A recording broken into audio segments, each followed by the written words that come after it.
if done the right way, yeah, I still wholeheartedly see that this is an opportunity, especially in rural America, around leveling up for financial services. Again, it's a pen.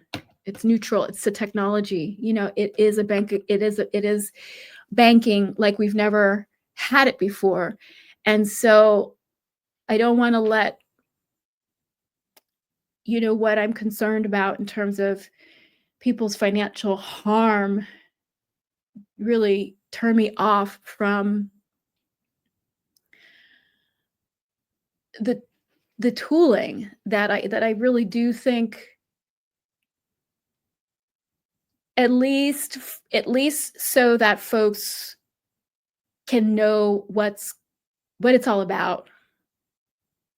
So at least you can evaluate it from a standpoint of knowledge as opposed to making a decision based on, what this or that influencer is saying. So I think that would be our approach when it comes to education, and that if we are going to operate, which I'm saying we are going to operate through blockchain native infrastructure, let's provide people with the parts of it that aren't free, right? So what I'm thinking is at the KEP level, we have funding to give to people to experiment with and learn these tools. So, the way that it works, the way the blockchain works is you usually have to have some cryptocurrency to operate the apps because they require require gas. Basically, there is an economy that's built in. So you can download certain software that's open source and for free, but without some injection of, like, fiat money, government money, you can't get very far. You can't actually use anything. So what I think is going to be a values aligned way that we can promote the experimentation and the use of these tools among the general public on a peer-to-peer basis, separate and apart from what we might propose as a more advanced capital markets solution at the municipal level. But for purposes of our Rural Rapid Response Network, which is a citizen adjacent action, which is citizens connecting with citizens and us rapidly responding as a group to the needs of our immediate local area, it's going to be, the unlock is going to be having as many people connected to the network as possible. And these are the tools for that. So at the campKEP projects level, we should talk about a budget that will fund this education, this adoption effort, so that and this is what we can be doing at the project house and other places, we can travel this. The Bambi Mobile.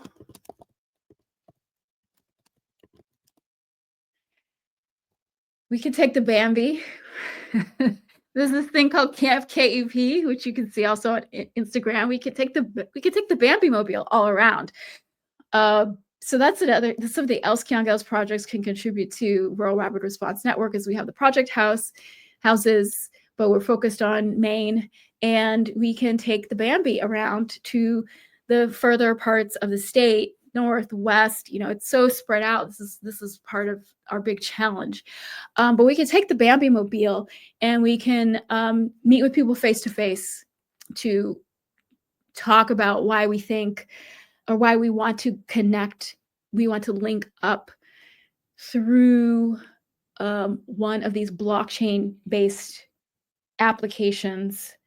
So in addition to using X, which I think is going to continue to be important for information, and certainly for people who want to do the other work of political activism. But our network and providing the service is going to require connectivity. And this is something that we can do within our operations as we are going to start to build out that connectivity manually with